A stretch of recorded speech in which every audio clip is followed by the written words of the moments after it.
தற்செயலாய் ஒரு அடிமை கொல்லப்பட்டால் பயன்படாத வெள்ளிக்காசாய் இருக்கக்கூடாது, பயன்படக்கூடிய வெள்ளிக்காசாய்.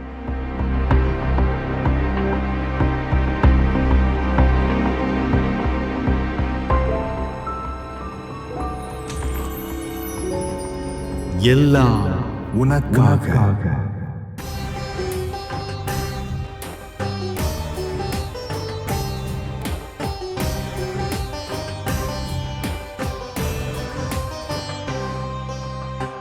ஆயத்தமாவோம் வா, தினமாயத்தமாவோம் வா, உள்ளத்தை திறப்போம் வா, நம் சிந்தனை தெளிவோம் வா.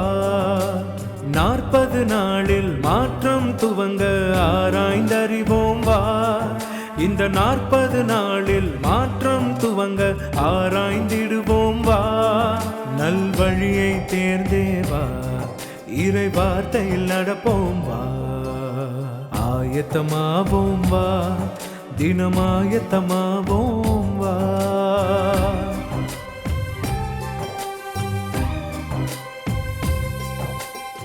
வெள்ளிக்காசை குறித்து வேதத்தில் அநேக நிகழ்வுகளை நாம் காண முடிகிறது. வெள்ளிக்காசை குறித்து ஆண்டவராய் இயேசு கிறிஸ்துவும் ஊமையாய் சொல்லியிருக்கிறார். ஸ்தோத்திரம். ஆனால் இந்த முக்கிய நிகழ்வை குறித்து நாம் பார்க்கும் பொழுது யூதாசினுடைய சம்பவத்தை குறித்து நாம் அறிய முடியும்.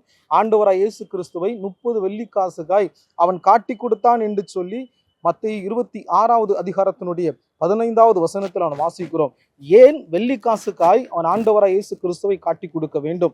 அதனுடைய ரகசியத்தை குறித்து நான் உங்களுக்கு சொல்ல வேண்டும் என்று சொன்னால், யாத்திரையாகமம் 22வது அதிகாரத்தினுடைய 32வது வசனத்தில் வாசிக்கிறோம். வெள்ளிக்காசு என்பது ஒரு அடிமையினுடைய இரத்தம் சிந்துதலுக்காய் கொடுக்கக்கூடியதான ஒரு கூலி என்று சொல்லி நம்ம அதில் வாசிக்கும் போது தெரிந்து கொள்ள முடிகிறது. தற்செயலாய் ஒரு அடிமை கொல்லப்பட்டால் அல்ல என்று சொன்னால் அதற்காக செலுத்தக்கூடிய ஒரு விலைக்கிரயம்தான் இந்த வெள்ளிக்காசு என்று சொல்லி வேதத்தில் வாசிக்கிறோம். ஆகவே அந்த 30 வெள்ளிக்காசு என்பது நம்முடைய வேதத்தின் பிரகாரமாக மாத்திரமல்ல, உலகத்தின் பிரகாரமாகவும் நம்முடைய வாழ்க்கையில் ஒன்றி போகக்கூடியதாக இருக்கிறது. அதாவது இந்த காசிற்கும் மனிதனுக்கும் அநேக தொடர்புகள் இருக்கிறது.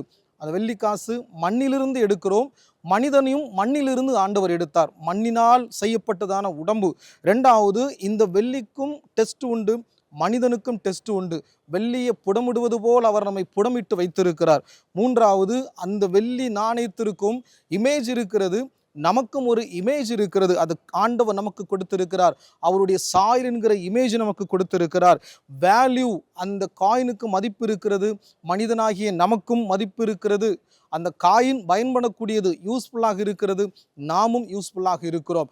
இந்த காயினுடைய மதிப்பு இழந்துவிட்டால் அது எதற்கும் பயன்படாது, அது எதற்குமே யூஸ் ஆகாதபடி வெளியே கொட்டப்படும். நம்முடைய ஸ்தோத்திரம். கொஞ்ச காலத்திற்கு முன்பதாக இந்த பண மதிப்பிழப்பு என்று சொல்லி கொண்டு வந்தார்கள். அந்த சமயத்தில் மனிதர்கள் அங்குமிங்கும் ஓடி அந்த பணத்தை வேல்யூள்ளதாக மாற்றும்படி கொண்டு போனார்கள். ஆனால் சில மனிதருக்கு அது புரோஜனம் இல்லாமல் போய்விட்டது, அது வெறும் காகிதமாக போய்விட்டது. இன்னைக்கு மனிதருடைய வாழ்க்கையும் அதே போல தான்.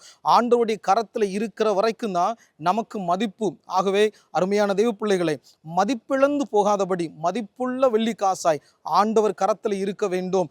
இந்த பாடு மரணங்களை தியானிக்கிற காலகட்டங்களில் ஆண்டவருக்கு உண்மையான பிள்ளைகளாய் நாம் அவருடைய சமூகத்தில் நம்மை ஒப்பு கொடுத்து, ஆண்டவரே அந்த மதிப்புள்ள வெள்ளிக்காசையினை மாற்றும் என்று சொல்லி கேட்க வேண்டும்.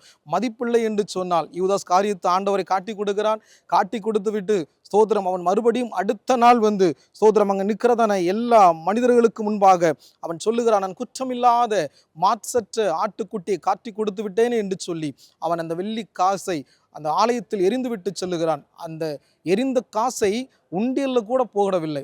அதற்காக வேதத்தில் வாசிக்கிறோம், இன்று வரைக்கும் இரத்த நிலம் என்கிறதான ஒரு நிலத்தை வாங்கி, கோயிலிடத்திலிருந்து வாங்கி அதை யாரும் பயன்படுத்தாத ஒரு இடத்துல இருக்கிறாங்க. இன்னைக்கு நீங்களும் நானும் பயன்படாத வெள்ளிக்காசாய் இருக்கக்கூடாது, பயன்படக்கூடிய வெள்ளிக்காசாய் ஆண்டவருடைய கரத்தில் இருப்போம். அதுதான் உங்களுக்கும் எனக்கும் மதிப்பு. அவர் அடிமையின் ரூபம் எடுத்து நமக்காய் விற்கப்பட்டார், நம்மை மீட்டுக்கொள்ளும்படியாய் அவருடைய கைகளிலும் கால்களிலும் ஆணிகளால் அடிக்கப்பட்டது, விலாவினால் ஈட்டினால் குத்தப்பட்டார், இரத்தம் வெளியில் வந்தது, அவருடைய சரீரம் அத்தனை நமக்காக ஒப்பு கொடுத்தார், கிழிக்கப்பட்டது. ஏனென்று சொன்னால் நீங்களும் நானும் சந்தோஷமாய் சமாதானமாய் வாழும்படியாய். ஆகவே குடும்பங்களே, சகோதரனே, சகோதரியே, தாயே, தகப்பனே, மதிப்பிழந்து போகக்கூடிய வெள்ளிக்காசாய் இல்லாதபடி மதிப்புள்ள வெள்ளிக்காசாய் ஆண்டவர் கரத்தில் நம்மை ஒப்பு கொடுப்போம். கர்த்தர் நம்மை அதிகமாக ஆசீர்வதிப்பாராக.